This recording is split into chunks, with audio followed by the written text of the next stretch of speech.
টুকিমা, আমি বাজারে সবজি কিনতে যাচ্ছি, তুই বাড়িতে সাবধানে থাকিস কেমন? আমি সবজি নিয়ে এসে তারপর রান্না চাপাবো। ও মা, বাড়িতে একা একা থাকতে আমার তো একদম ভালো লাগে না। আমিও তোমার সাথে বাজারে যেতে চাই মা, নিয়ে চলো না আমাকে। ও মা।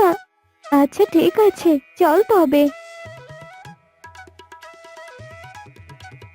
টুনি আর টুকি বাজারের দিকে উড়তে থাকে। বাজারে ঢুকেই ওরা মামে একটি পুতুলের দোকানের সামন দিয়ে যাচ্ছিল। পুতুল দেখে টুকি বলে ওঠে, মা, ও মা, দেখো মা, কত সুন্দর সুন্দর পুতুল মা। ও মা, আমি একটা পুতুল নেব মা, আমাকে একটা পুতুল কিনে দাও না মা, আমি বাড়িতে অনেক মজা করে খেলবো। ও মা। টুকি, অত জেদ করিস না মা, আমার কাছে যে এখনো তো টাকা নেই। একে তো তোর বাবা মারা যাওয়ার পর একটা কাজও পাইনি, সংসারটা অনেক কষ্ট করে আমাকে চালাতে হচ্ছে। জেদ করিস না সোনা, চল এখান থেকে, আমি না হয় অন্যদিন তোকে পুতুল কিনে দেব। না না না, আমি আজকে পুতুল চাই মানে আমাকে আজকে পুতুল কিনে দিতে হবে। আমি আজকে পুতুল ছাড়া বাড়িতে যাব না মা। বাবাই ভালো ছিল, আমাকে একদম ভালোবাসো না তুমি। দাদা, একটা পুতুলের দাম কত করে? একটা পুতুলের দাম 100 টাকা করে। দাদা, আমরা অনেক গরিব, 100 টাকার কম রাখা যায় না? না না, কম রাখা যাবে না। তুই গরিব তো আমি কি করব? হ্যাঁ, তুই চলে গেলে আমার আরো অনেক কাস্টমার আসবে। এখন সর এখান থেকে। আচ্ছা ঠিক আছে দাদা, এই নাও টাকা, আর একটা পুতুল দাও। ছোট্ট টুকি পুতুল পেয়ে অনেক খুশি ছিল। তারপর ওরা আবারও সামনের দিকে এগোতে থাকে। কিছু দূর যেতেই কবুতর তার দোকানে গাজরের হালুয়া বিক্রি করছিল। এসো এসো, খেয়ে যাও, মজা করে খেয়ে যাও গাজরের হালুয়া। যে একবার হালুয়া খাবে সে বারবার চাইবে। এসো এসো। মা, আমি গাজরের হালুয়া খাবো, আমাকে কিনে দাও। গাজরের হালুয়া খাওয়ালে আমি আর কিচ্ছু চাইবো না তোমার কাছে মা। ও মা, দাও না আমাকে গাজরের হালুয়া কিনে। টুকি মা, আমার কাছে সবজি কেনার জন্য আর মাত্র 50 টাকা আছে। আমি গাজর কিনে নিজের হাতে তোকে হালুয়া রান্না করে খাওয়াবো। চল মা, চল এখান থেকে। তুমি সত্যি করে বলো মা, আজকে আমাকে হালুয়া বানিয়ে খাওয়াবে? হ্যাঁ সত্যি রে মা। টুনির এমন কথা শুনে টুকি সামনের দিকে এগোতে থাকে। এক পর্যায়ে বাজার থেকে সবজি কিনে ওরা বাড়িতে ফিরে আসে। মা, বাজারে তো কোনো গাজরই নেই, তাহলে তুমি আমাকে কিভাবে গাজরের হালুয়া বানিয়ে খাওয়াবে বলো তো? আমার যে খুবই গাজরের হালুয়া খেতে ইচ্ছে করেছে। তুমি এক্ষুনি গিয়ে কবুতর কাকুর দোকান থেকে গাজরের হালুয়া কিনে আনো মা। মারে, এখন আমার কাছে যে আর কোনো টাকা নেই। আমি কালকে অন্যের বাড়িতে কাজ করে যে টাকা পাবো তা দিয়ে তোর জন্য গাজরের হালুয়া কিনে আনবো। আচ্ছা আচ্ছা ঠিক আছে মা, এখন তুমি তাড়াতাড়ি রান্না করো, আমার যে খুব খিদে পেয়েছে। এরপর টুনি রান্না করে।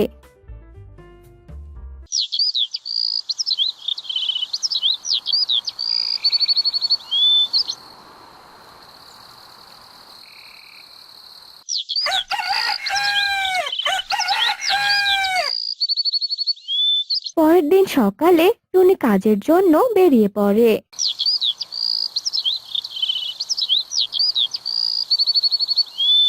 রাতে বাড়ির দিকে উড়তে থাকে আর টুনি বলতে থাকে, সারাদিন বনে ঘুরে ঘুরে কোনো কাজ পেলাম না, এদিকে কোনো টাকাও নেই, ওদিকে আমার ছোট্ট ছানাটা অপেক্ষা করছে। এখন কি দিয়ে ওর জন্য গাজরের হালুয়া কিনে নিয়ে যাব? সত্যি আমি মানবের কলঙ্ক। সামান্য গাজরের হালুয়া আমি আমার মেয়েকে খাওয়াতে পারছি না। এখন আমি কোন মুখ নিয়ে আমার মেয়েটার সামনে গিয়ে দাঁড়াবো? কে কে ওখানে কান্না করছো? আমি আমি কান্না করছি, আমাকে একটু সাহায্য করো, আমাকে এখান থেকে মুক্ত করো। আমি তোমাকে কি করে সাহায্য করব বলো তো? আমি তো তোমাকে এখনো খুঁজেই পাইনি। এই তো, আমি তোমার সামনে বোতলে বন্দি আত্মা, দয়া করে বোতলের মুখটা খুলে দাও। এখানে থাকতে যে আমার ভীষণ কষ্ট হচ্ছে। তুমি আত্মা, না না, আমি তোমাকে মুক্ত করতে পারবো না। তুমি যদি আমার কোনো ক্ষতি করো তখন তখন কি হবে? হ্যাঁ, আমি তোমাকে কথা দিচ্ছি, আমি তোমার কোনো ক্ষতি করব না। আমি হলাম একটা ভালো আত্মা। এক দুষ্ট তান্ত্রিক আমাকে হিংসে করে এই বোতলে বন্দি করেছে। আমি তোমার উপকার করব, দয়া করে মুক্ত করো। আত্মার এমন কথা শুনে টুনি আর কিছু না ভেবে বোতলের মুখটা খুলে, আর সাথে সাথে বোতলের ভেতর থেকে আত্মা বেরিয়ে আসে। আমি এখন মুক্ত, আমাকে আর কেউ বোতলে বন্দি করতে পারবে না। আত্মা, আমি এখন আসি। বাড়িতে আমার ছোট্ট মেয়েটা আমার জন্য অপেক্ষা করছে। তুমি আমার কাছ থেকে উপহার না নিয়ে চলে যাবে তা তো হবে না। বলো, তোমার একটা ইচ্ছের কথা বলো। তুমি যা বলবে আমি তাই পূরণ করব। তুমি যখন আমাকে উপহার দেবে তাহলে ঠিক আছে। আমার ছোট্ট মেয়েটা গাজরের হালুয়া খেতে চেয়েছে, তুমি বরং আমাকে কিছু গাজরের হালুয়া এনে দাও। টুনির কথা শেষ হতে না হতেই আত্মা জাদু দিয়ে কিছু গাজরের হালুয়া আর কিছু গাজরের বীজ প্রকট করে, আর সব টুনিকে দিয়ে বলে, এই হলো গাজরের হালুয়া, আর এই হলো গাজরের বীজ। এগুলো হলো জাদুর গাজরের বীজ। এগুলো জমিতে রোপণ করলে এর গাজর কখনো শেষ হবে না। সারা জীবন জমিতে গাজর থাকবে। আচ্ছা দিদি, তোমাকে অনেক ধন্যবাদ। এই ঋণ আমি কখনো ভুলবো না। টুনি বীজ আর হালুয়া নিয়ে বাড়িতে আসে, আর ছোট্ট টুকিকে টুনি হালুয়াগুলো খেতে দেয়। খাওয়া তো শেষ, আর এখন তো অনেক রাতও হয়েছে। চল মা, আমরা ঘুমিয়ে পড়ি। কাল সকাল সকাল উঠে আবার জমিতে গাজরের বীজ রোপণ করতে হবে। এরপর তারা ঘুমিয়ে পড়ে।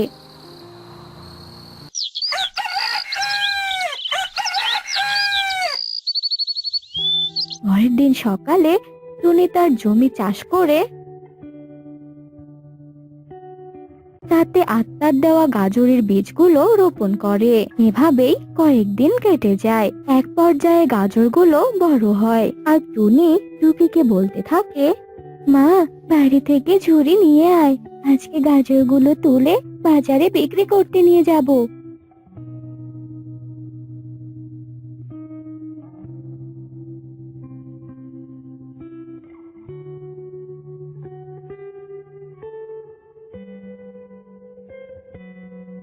টুকি মা, তুই বাড়িতে যা, আমি গাজরগুলো বিক্রি করে আসছি, কেমন? নিয়ে যাও, নিয়ে যাও, টাটকা টাটকা গাজর নিয়ে যাও। দাদারা, দিদিরা, এসো এসো, গাজর নিয়ে যাও। এই টুনি, আমাকে 5 কেজি গাজর দে তো, আমি গাজরের হালুয়া বানাবো। আর এই নে টাকা। কবুতর টাকা দিয়ে গাজর নিয়ে চলে যায়। এভাবেই একে একে সব গাজর বিক্রি করে টুনি বাড়ি ফিরে আসে। এভাবে আরো কয়েকদিন কেটে যায়। টুনি তার গাজর বিক্রি করে অনেক ধনী হয়। টুনির এমন উন্নতি দেখে যজ্ঞ কাক আর কণিকা কাকের অনেক হিংসে হয়।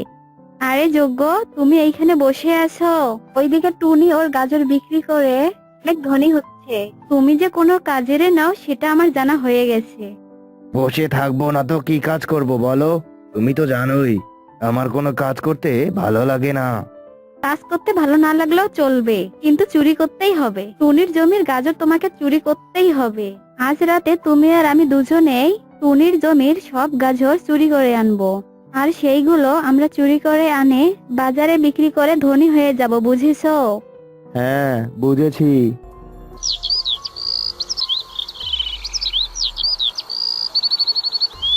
রাতের বেলা যজ্ঞ আর কণিকা ওদের বুদ্ধিমতো টুনির জমিতে চুপি চুপি গাজর তুলতে আসে। যজ্ঞ আর কণিকা যে জায়গা থেকে গাজর তোলে সেই জায়গায় আরো নতুন গাজর জন্ম নিতে থাকে। এটা দেখে যজ্ঞ কণিকা অবাক হয়ে যায়। কণিকা, এ কি হচ্ছে? একটা গাজর তুলতেই এখানে 2টা গাজর জন্ম নিচ্ছে। এই গাজরের জমি আবার কোনো ভুতুড়ে জমি নয় তো?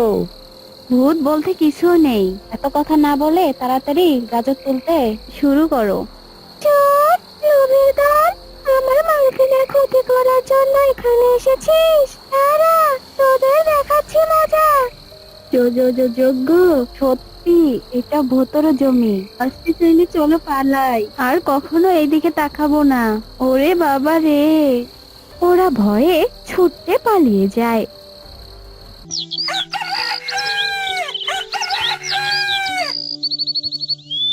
আর টুনি তার জমির গাজর বিক্রি করে অনেক সুখে দিন কাটাতে থাকে। রূপপুর গ্রামে একটি বাড়ির পাশে অনেক সুন্দরী একটা আম গাছ ছিল। আম গাছটিতে দুটি আম ধরেছিল। আম দুটি ছিল বেশ বড়, কিন্তু দুটি আমের মধ্যে প্রথমে একটি আম পেকে যায় আর একটি আম কাঁচাই থেকে যায়। আগে পেকে যাওয়ার কারণে পাকা আমের খুব অহংকার হয়, আর পাকা আমটি কাঁচা আমকে সব সময় অপমান করে। এই কাঁচা আমে, তুই এখান থেকে সরে যেতে পারিস না? প্রতিদিন সকালে চোখ খুললেই আমাকে তোকে দেখতে হয়। ইস, তোকে দেখলে যে আমার সকালটাই খারাপ চলে যায়। একেতে তুই দেখতে কুৎসিত, তার উপর তোর কোনো সুগন্ধই নেই। যা, আমি যে কি করে তোর সঙ্গে বাস করি বাপু। শোন পাকা, তোর কিন্তু দিন দিন অহংকারটা বেড়েই যাচ্ছে। আচ্ছা রে পাকা, তুই এমন কেন করিস? আমরা দুজনই তো একই গাছের ফল, তাই না? তুই দুদিন আগে পেকেছিস, আমি দুদিন পরে পাকবো, এটাই তো নিয়ম। আর আমাদের পরিণতিও তো একই। তোকেও মানুষের খাবার হতে হবে, আর আমাকেও মানুষের খাবার হতে হবে। আমরা চাইলেও আমাদের পরিণতি থেকে নিজেদেরকে আটকাতে পারবো না। তাহলে এত অহংকার করে কি লাভ বলতো? শোন, আমি যে দেখতে এত সুন্দর, এটাই তোর পছন্দ হয় না, এজন্যই তুই আজে বাজে কথা বলিস। তুই কি চাইলে পারবি আমার মতো হয়ে দেখাতে? আমি সবার কাছে আকর্ষণীয় হয়ে গেছি। যে রাস্তা দিয়ে যাবে, আমার সুগন্ধে আমার কাছে আসতে চাইবে। সবাই শুধু আমাকেই দেখবে। আর তোর তো গাছের পাতার মতো চেহারা, পাতার আড়ালে তোকে কেউ দেখতেই পারবে না। তুই কি পারবি এই মুহূর্তে আমার মতো হতে? পাকা, তুই যখন চেয়েছিলি তখনই কি পেকে যেতে পেরেছিলি? এটা তো প্রকৃতির নিয়ম রে। প্রকৃতি যখন চাইবে তখন আমিও পেকে যাব। দুজনই এভাবেই কথা বলছিল। তখন একটা ছোট্ট কাকের ছানা উড়ে এসে পাকা আমের ডালে বসে।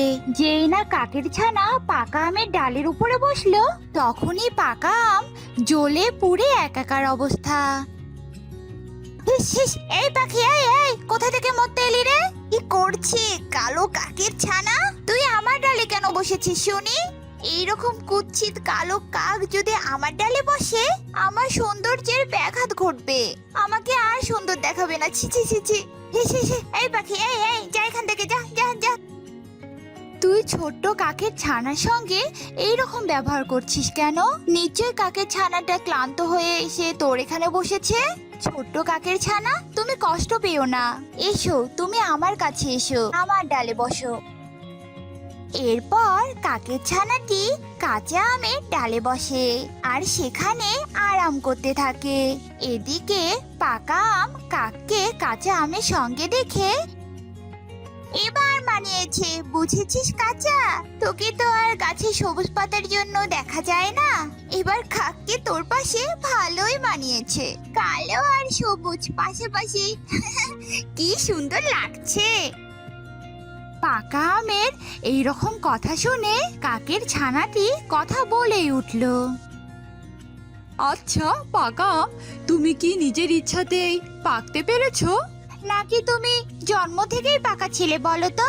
প্রকৃতির নিয়মে আমাদের সবার জন্ম হয়। তোমাকে প্রকৃতি হয়তো আগে জন্ম দিয়েছিল, তাই তুমি আগে পেকেছো। কাঁচা আম তোমার পরে জন্মেছে, তাই কাঁচা আম পরে পাকবে। এটা নিয়ে তো অহংকারী কি আছে গো? তুমিও তো আমাদের মতো পক্ষীকুল মানুষকুলের খাবারই হবে, আর কাঁচা আমও হবে।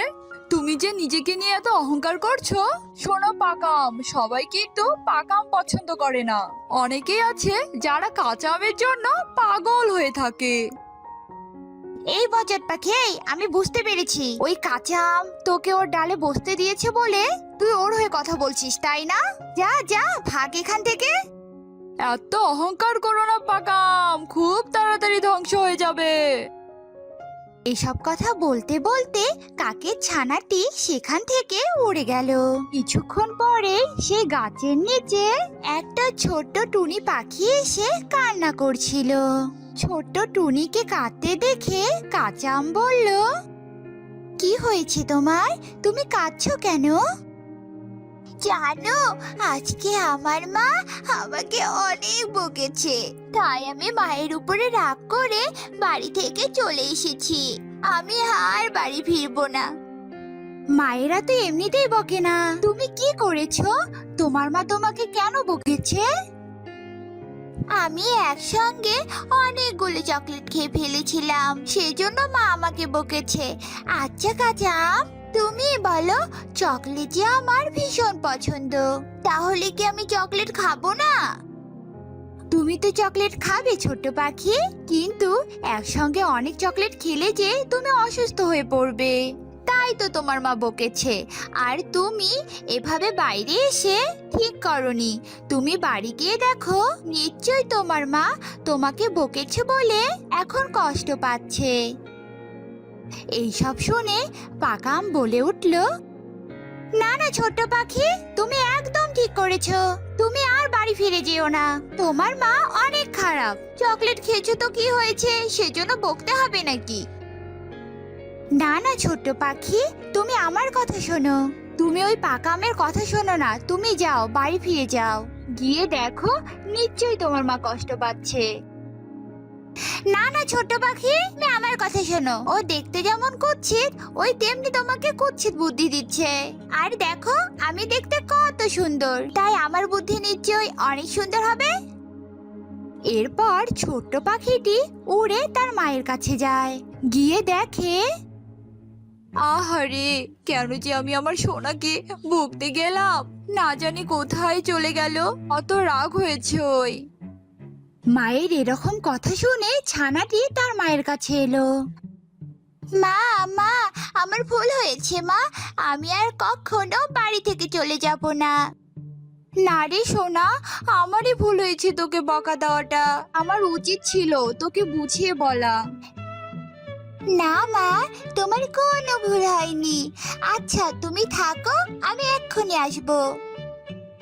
এই কথা বলে ছোট্ট ছানাটি আবারও সেই গাছের কাছে যায়। কাজাম কাজাম, তোমাকে অনেক ধন্যবাদ গো। তুমি জানো, আমি বাড়ি গিয়ে দেখি সত্যি আমার মা অনেক কষ্ট পাচ্ছে। আর এই পাখাম, তুই তো হেব্বি বাজে বজ্জাত পাজি। তুই আমার মায়ের নামে খারাপ খারাপ কথা বলছিলি আর আমাকে ভুল বোঝাচ্ছিলি। দাঁড়া, দেখাচ্ছি মজা। আমি তোকে এক্ষুনি পারবো। তোকে পেরে আমি আমার মায়ের জন্য নিয়ে যাব, তাহলে আমার মা অনেক খুশি হবে, বুঝেছিস?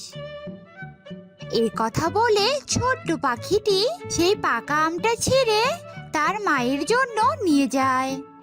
তাহলে এখান থেকে আমরা শিখতে পারলাম, অহংকারের ধ্বংস খুব তাড়াতাড়ি হয়।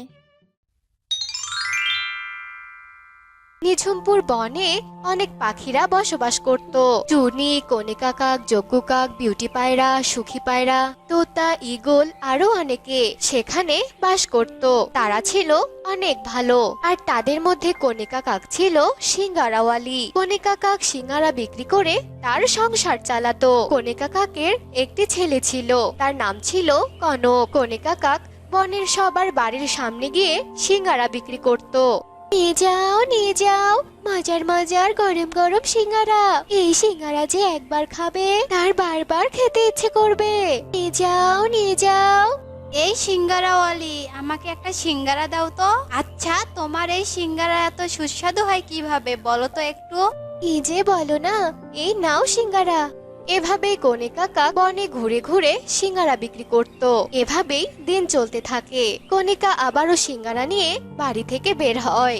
দাদারা, দিদিরা, সিঙ্গারা নাও সিঙ্গারা। আমার এই সিঙ্গারা যে একবার খাবে সে বারবার খেতে চাইবে।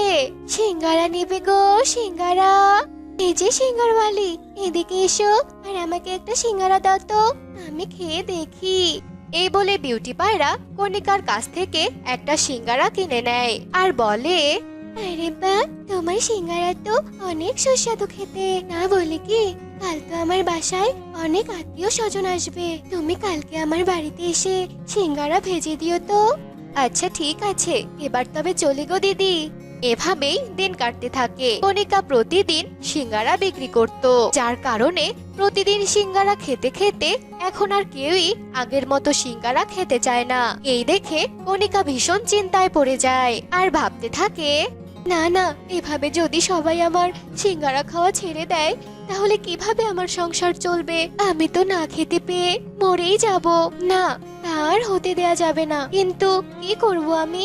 কণিকা তার ঘরের মধ্যে পায়চারি করতে থাকে। আর এমন সময়, হ্যাঁ, পেয়েছি উপায়। আমি সিঙ্গারায় নেশার ঔষধ মেশাবো, আর যে একবার আমার সিঙ্গারা খাবে সে সেই নেশায় পড়ে যাবে, আর সবাই শুধু নেশার ঘরে সিঙ্গারাই খেতে চাইবে। আর এই সুযোগে আমি অনেক বড়লোক হতে পারবো। যেমন কথা তেমনি কাজ। পরের দিন কণিকা সিঙ্গারায় নেশার ঔষধ মিশিয়ে সিঙ্গারা বিক্রি করতে বেরিয়ে পড়ে। সিঙ্গারা নেবে গো, সিঙ্গারা, সিঙ্গারা নিয়ে যাও, মজার মজার সিঙ্গারা। প্রতিদিন তোমার সিঙ্গারা খেতে খেতে বিরক্ত লাগছে, আজ আর খাবো না গো। দিদি, আজকে স্পেশাল সিঙ্গারা বানিয়েছি, একটা খেয়ে দেখোই না। আজকের সিঙ্গারাটা অনেক মজার হয়েছে। এই নাও, আজকে আমি তোমার থেকে কোনো টাকা নেব না, ফ্রিতে খাওয়াচ্ছি গো আমি। ফ্রিতে খাওয়ার কথা শুনে শালিকার না করে না, তাই সে কণিকার কাছ থেকে সিঙ্গারা নিয়ে খায় আর বলে, দিদি, তুমি তো সত্যি বলছো, সিঙ্গারা তো আজকে অন্যরকম লাগছে, বেশ সুস্বাদু।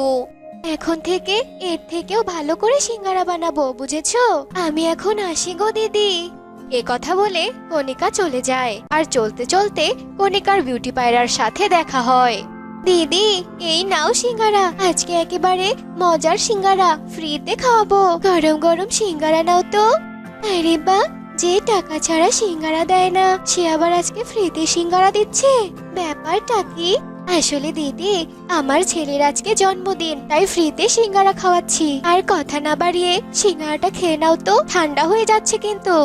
আসলে কণিকা সবাইকে মিথ্যে কথা বলে নেশার ঔষধ মেশানো সিঙ্গারা সবাইকে খাওয়ায়। সেদিন প্রায় এভাবেই কণিকা বনের প্রায় সবাইকে ফ্রিতে সিঙ্গারা খাওয়ায়। পরের দিন কণিকা আর সিঙ্গারা নিয়ে বনে যায় না, বরং বাড়িতেই বনের পাখিদের আসার জন্য অধীর আগ্রহ নিয়ে সিঙ্গারা সামনে নিয়ে বসে থাকে।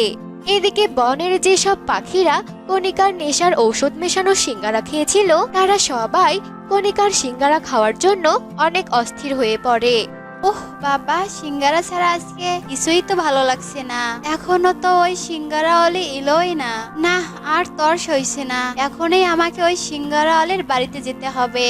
এই বলে শালিক চলে যায় সিঙ্গারাওয়ালি কণিকার বাড়িতে। সেখানে গিয়ে দেখে বনের সব পাখিরাই কণিকার কাছ থেকে সিঙ্গারা কিনে খাচ্ছে। আমাকে একটা সিঙ্গারা দাও তো। কণিকা শালিককে সিঙ্গারা দেয়। সেদিন কণিকাকে আর কষ্ট করে জঙ্গলে ঘুরে ঘুরে সিঙ্গারা বিক্রি করতে হয়নি। এতে কণিকা আজ ভীষণ খুশি হয়েছে। বাহ, বুদ্ধিটা তো আমার বেশ কাজে লেগেছে। এখন থেকে আর কষ্ট করে বনে গিয়ে সিঙ্গারা বিক্রি করব না, এখন থেকে বাড়িতে বসেই সিঙ্গারা বিক্রি করব। আজ আগের দিনের তুলনায় অনেক বেশি লাভ হয়েছে। এখন থেকে কণিকা বাড়িতেই একটা সিঙ্গারার দোকান দেয় আর সিঙ্গারা বিক্রি করতে থাকে। এভাবেই বেশ কিছুদিন কেটে যায়। কণিকা তার নেশার ঔষধ মেশানো সিঙ্গারা বিক্রি করে অনেক বড়লোক হয়েছে। একদিন টুনি শহর থেকে কিছুদিনের জন্য বনে বেড়াতে আসে আর সে তার মেয়ে টিংটিংকেও সাথে নিয়ে আসে। টুনি বেশ বুদ্ধিমতী আর সচেতন ছিল। মা, ও মা, দেখো একটা সিঙ্গারার দোকান, আমি সিঙ্গারা খাবো মা, নিয়ে দাও না মা। ও মা। না রে মা, ওসব খাবার খাওয়া যাবে না। আর দেখ না ওখানে কত ভিড়, পরে কিনে দেব। কিন্তু টিংটিং কোনো কথাই শোনে না, যার কারণে টুনি টিংটিংকে একটা সিঙ্গারা কিনে দেয়। সিঙ্গারা খেয়ে টিংটিং এর নেশা বেড়ে যায়। আর পরের দিন, মা, আমাকে কিছু টাকা দাও না, আমি সিঙ্গারা খাবো। দাও না মা, আমার কিচ্ছু ভালো লাগছে না, ওই সিঙ্গারা খেতে খুব ইচ্ছে করছে মা, দাও না মা। বলছি আমার কাছে একদম টাকা নেই, আর ওইসব খাওয়া একদম ভালো না কিন্তু। এরপর টুনি রেগে সেখান থেকে চলে যায়। কিন্তু টিংটিং এর নেশা কিছুতেই কমছে না। টিংটিং টাকা চুরি করে সিঙ্গারা খেতে যায়। কিছুক্ষণ পর টুনি ঘরে এসে দেখে তার ব্যাগে কোনো টাকা নেই। এ দেখে টুনি বুঝতে পারে যে এটা একমাত্র টিংটিং এর কাজ। আর এসব দেখে টুনি ভীষণ চিন্তায় পড়ে যায়। কি ব্যাপার, মেয়েটা তো আমার এরকম ছিল না। আগে আমি যেটা বলতাম ও তো সেটাই করতো, কিন্তু এখন কি হলো? সেদিন সিঙ্গারা খাওয়ার পর থেকে একদম সিঙ্গারা খাওয়ার নেশা ছাড়ছেই না। আবার দেখছি বনের সবাই ওই সিঙ্গারাওয়ালির সিঙ্গারা খায়। না, ব্যাপারটা আমার একদম ভালো লাগছে না। বিষয়টা আমাকে দেখতে হচ্ছে তো। এই বলে টুনি কণিকার ওপর নজর রাখতে শুরু করে। রাতে কণিকা তার বাড়িতে টাকা গুনছিল আর বলছিল, বাবা, বনের পাখিরা কত বোকা। আমি সিঙ্গারায় আমার নেশার ঔষধ মিশিয়ে সবাইকে আমার সিঙ্গারায় আসক্ত করে ফেলেছি। এভাবে তো আমি এখন অনেক বড়লোক হব। আর এসব কিছু শুনে টুনি বলে, ও এই ব্যাপার তাহলে, কিন্তু আমি তো তোর স্বপ্ন কোনোদিনও পূরণ হতে দেব না। লোভী সিঙ্গারাওয়ালি, কালকেই তোর দিন শেষ। এই বলে টুনি সেখান থেকে চলে যায়। পরের দিন টুনি বনের সব পাখি আর পুলিশ সহ কণিকার দোকানের সামনে গিয়ে দাঁড়ায়। আরে তোমরা সবাই এখানে কি করছো? আর আর পুলিশ এখানে কেন? তোমার জন্য কণিকা, তুমি সিঙ্গারায় নেশার ঔষধ মিশিয়ে বিক্রি করো। সব সত্যিটা সবাইকে নিজের মুখে বলো, নইলে পুলিশে ধরিয়ে দেব।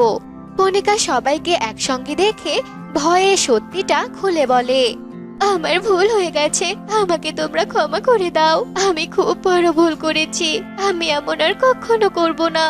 আর এসব শুনে পুলিশ কণিকাকে ধরে নিয়ে যায়। আর বনের সবাই টুনির বুদ্ধির জন্য অনেক প্রশংসা করতে থাকে। তো বন্ধুরা, আমাদের আজকের এই গল্পটি তোমাদের কাছে কেমন লেগেছে তা কমেন্টে জানাতে ভুলো না কিন্তু।